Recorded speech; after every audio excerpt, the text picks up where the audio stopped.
Willkommen bei Roadhouse Bus. Schön, dass ihr wieder da seid. Heute geht es, wie angekündigt, um den Ätna. Ja, hier ist total viel Schnee. Absolut. Es gab wohl noch nie so viel Schnee hier. Aber kalt ist nicht, oder? Nein, es ist warm, total warm. Es ist wirklich total schön warm. Also wir können hier fast im T-Shirt laufen. Und dieses Mal geht es um den Ätna. Ich denke, es ist ein interessantes Thema. Bleibt dran. Los geht's nach dem Trailer.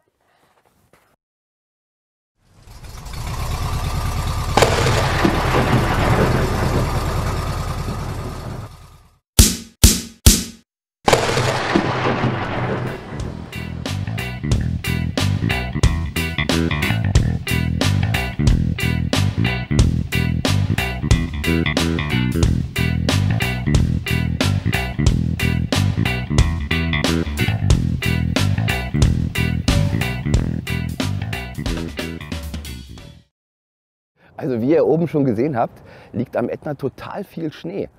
Gleichzeitig kann man ohne Probleme im T-Shirt oben rumlaufen, weil es ist tagsüber super warm. Das Phänomen hat natürlich auch seine Schattenseiten. 2 Wochen bevor wir hochgefahren sind zum Ätna, gab es hier echt ein sehr starkes Unwetter mit Windböen mit mehr als 100 km/h, die das Wasser Richtung Küste gepeitscht haben, mit 5 Meter hohen Wellen. Dabei hat es den Strand und die Boote auf die Küste getrieben, auf die Straße. Also die gesamte Straße war voller Sand und die Boote lagen da rum einfach so. Es hat die Küstenbefestigung zerstört und die wiegt mehrere Tonnen und die wurde einfach landeinwärts gespült. Also die liegt jetzt einfach ein paar Meter weiter Richtung Straße. Also der Baum, auf dem ich gerade sitze, der ist zum Beispiel vom Meer angespült worden. Also 5 Meter hohe Wellen, die schleppen hier schon ganz schön was an. Und der Schaden an der Küste ist schier unglaublich. Also Häuser und Restaurants sind mit Wasser vollgespült worden, mit Meerwasser. Und die Besitzer sind bis heute, also es ist schon 2 Wochen her, damit beschäftigt, ihre Restaurants bzw. ihren Besitz wieder halbwegs aufzuräumen. Gleichzeitig hat es die ganze Zeit ohne Pause geregnet. Das ist auch der Grund, warum am Ätna jetzt so viel Schnee liegt. Also das Unwetter an der Küste ist der Grund, warum wir da oben diese wunderschöne Schneelandschaft haben. Genau das zeigen wir euch jetzt. Wir fahren hoch in den Schnee und ich kann schon mal eins sagen, es endet in einem absoluten Fiasko. Also bleibt dran, seid gespannt, viel Spaß dabei.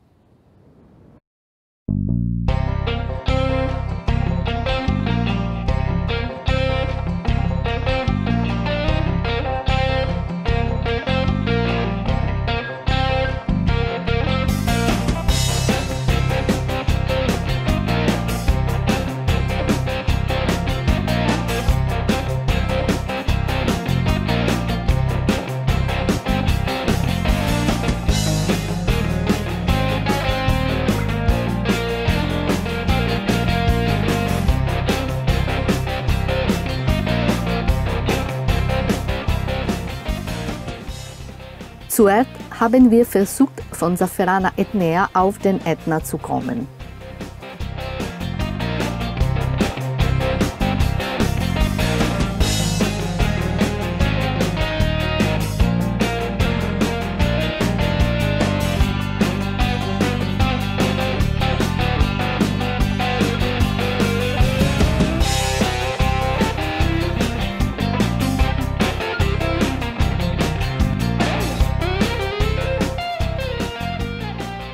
Leider war die Straße gesperrt. Zu viel Schnee.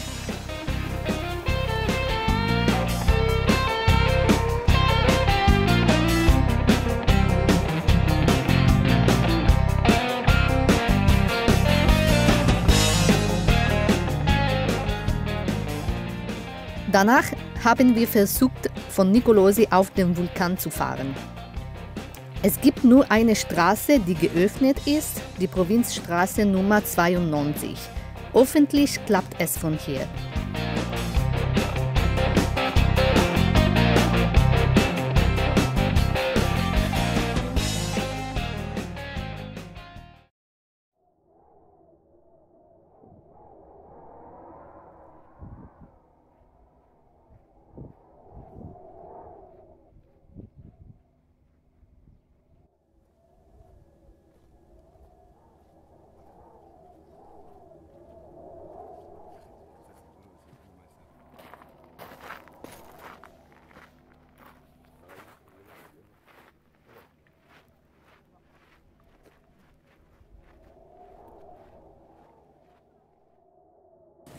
Der erste Krater, den wir sehen, ist der Silvesterkrater.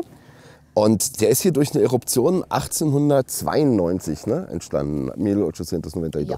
Genau. Also 1892 entstanden. Und wir sind auch 1986 metros. Wir sind 1986 Meter hoch. Ja, und wir sind hier ganz alleine und es ist total still. Man hört eigentlich nichts. Das ist das Glück, wenn du kommst frühmorgen. Genau, wenn du morgens kommst, das ist das Glück, was passiert, wenn du früh morgens kommst. Das ist schön warm. Es ist echt, ja, die Sonne fängt an zu wärmen und trotzdem liegt überall der Schnee. Und es hat hier wohl so viel geschneit wie in den letzten Jahren oder noch nie. Also wir haben jetzt Sizilianern gesprochen und die haben alle gesagt, es ist so viel Schnee, wie vorher noch gar nicht hier war. Also ja, haben wir Glück gehabt.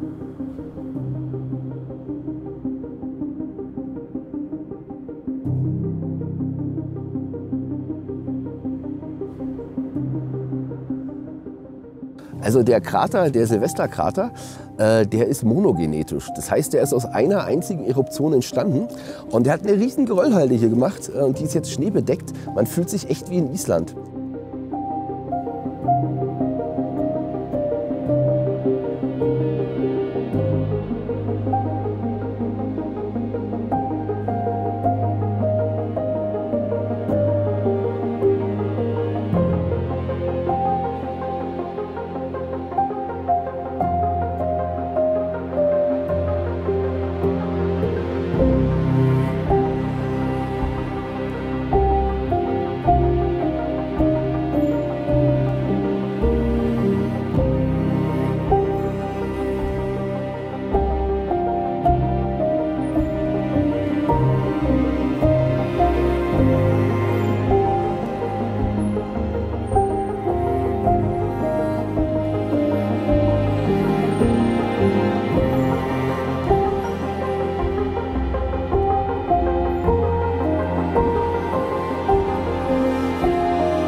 Hinter mir der Ätna, aktiv, durchgehend mit Rauchwolke.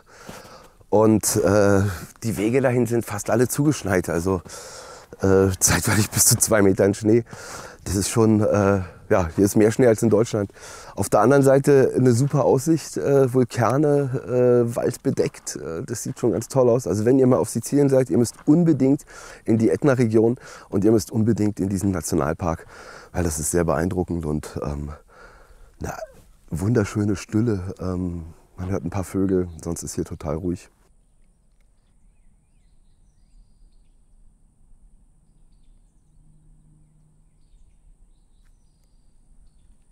Es ist so schön, die Hunde im Schnee spielen zu sehen. Nichts deutet auf den Ärger hin, der uns gleich bevorsteht.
Scheiße.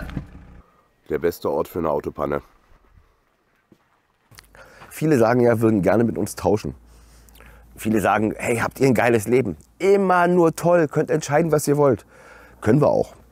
Aber Sizilien ist auch manchmal ja nicht so einfach.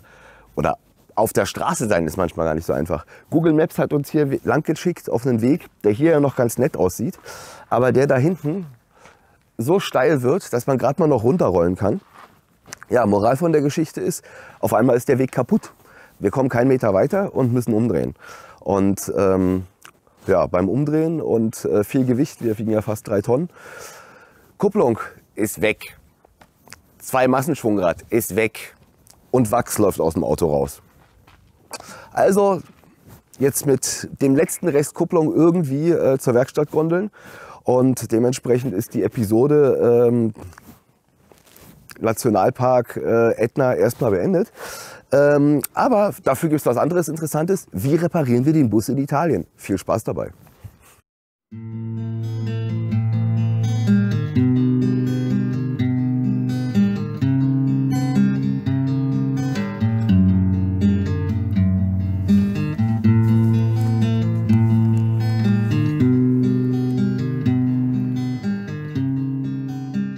Was für ein anstrengender Tag, echt. Ja. Wir sind froh, dass wir es geschafft haben. Zumal wir auch noch selber schuld dran sind. Also, ja, man darf wirklich niemals Google Maps vertrauen. Weißt du, noch in Albanien? Ja, echt. In Albanien hat uns Google Maps auf irgendeine Straße geschickt, die im Nirgendwo geendet ist, mitten auf einem Feld. Und ja. Dabei ist zum Glück auch nur der Auspuff. Genau, also zum Glück ist uns da nur der Auspuff abgerissen. Jetzt war es die Kupplung. Das hat ganz schön gestunken. Ja, ey, und normalerweise schauen wir uns jeden Weg, bevor wir den runterfahren, also Wege, auf denen man nicht wenden kann, die schauen wir uns einfach vorher an. Also wir laufen dann vorher den Weg ab oder lassen sogar die Drohne fliegen. Aber wir haben diesmal, ja, haben wir es einfach nicht gemacht. Ja, diesmal leider nicht. Ja, also Google hat uns gesagt, 100 Meter, dann rechts abbiegen. Also ich dachte, dass ich die 100 Meter überblicken kann, dass man das einfach sehen kann. Wir waren uns völlig sicher, also komplett. Dann war die Straße plötzlich abgebrochen und wir rollen immer weiter auf die Kanten zu. Ja, und wir stehen einfach mit den Vorderrädern 1,5 Meter vor der Abbruchkante. Und die Handbremse konnte die Steigerung überhaupt nicht halten. Also sprich mit der Fußbremse versucht irgendwie das Auto zu halten. Super scheiß Situation. Klar, wir hätten dort gar nichts runterfahren sollten.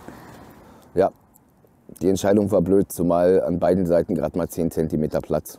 Naja, jetzt ist zu spät. Also wir also versucht mit Handbremse, Fußbremse und Kupplungsspiel irgendwie mit diesem Wagen da erst rückwärts hochzukommen und dann irgendwie zu wenden. Wir waren ein bisschen in Panik. Also was soll man machen? Wir wollten da einfach weg. Wir standen da mitten an diesem Abgrund und naja, wir mussten halt weg. Moral von der Geschichte, habt ihr ja gesehen, Kupplung total im Arsch. Wir waren auch nicht die Ersten. Ja, das ist ja das Krasseste. Da kommt auf einmal eine Frau aus der Einfahrt raus und meint so, ja, seid ihr da hängen geblieben, da am Hang? Und wir so, ja, Kupplung kaputt und stank total. Und sie so, naja, ist schon öfter passiert. Die Touristen kommen hier an und dann bleiben sie da hängen. Und wir sind auch nicht die Ersten, die in weißem Rauch aufgegangen sind. Und wir waren echt völlig schockiert. Also es ist einfach, Leute, wir werden es in der Karte markieren, fahrt da nicht lang. Also wirklich nicht. Es blieb dann gar nichts anderes übrig. Also wir sind da oben stehen geblieben, haben die Kupplung abkühlen lassen. Die ist ja komplett überhitzt gewesen. Also unten lief schon der Wachs. Also da ist so ein Wachs zwischen den beiden Schwungscheiben oder zwischen der Kupplung. In der Kupplung ist so ein Wachs drin. Und es ist schon unten aus dem Auto rausgetropft, schwarz und hat gestunken. Also naja, haben wir ihn abkühlen lassen und sind dann mit dem letzten Krümel Kupplung, der da noch war, also der gerade mal sozusagen die letzten 7 mm des Pedals zu unserer Base gegondelt, langsam, 60 Kilometer. Auf dem Weg nach Hause, also unsere Kupplung ist unter Belastung durchgerutscht, das heißt, wir mussten jeden Hügel auch planen oder im 4. Gang Gas geben, hieß Kupplung rutscht durch. Ja, dementsprechend war es ein heißer Ritt, wir müssen Hermann jetzt erstmal reparieren. Und sind circa 1000 Euro los. Wir würden sagen so um die 1000 Euro leichter. 600 Euro kosten die Teile, 300 Euro ungefähr die Werkstatt hier in Italien. Zum Glück hier viel billiger. Ja. Ja. ein tolles Ende einer Bergtour. Ja, auf jeden Fall ist es das Ende war das denn das Ende unserer Ätna-Tour? So far. Until now. Aber es kommt. Genau, es kommt der zweite Teil und wo fahren wir da hin? In den Norden, oder? Ja, besser. Also im nächsten Teil bei Roadhouse Bus geht es um den Norden am Ätna, also seid gespannt. Wenn ihr weiter mit uns reisen möchtet, dann abonniert unseren Kanal Roadhouse Bus. Wir freuen uns über jeden, der zuschaut und da kommt einiges auf uns zu. Die Reise ist hier definitiv noch nicht beendet. Ja, die Reise geht weiter. Die geht erst gerade los. Und ja, beim nächsten Mal, wenn es wieder heißt, Alessandra und Björn auf Reisen. Ciao, bis zum nächsten Mal. Ciao.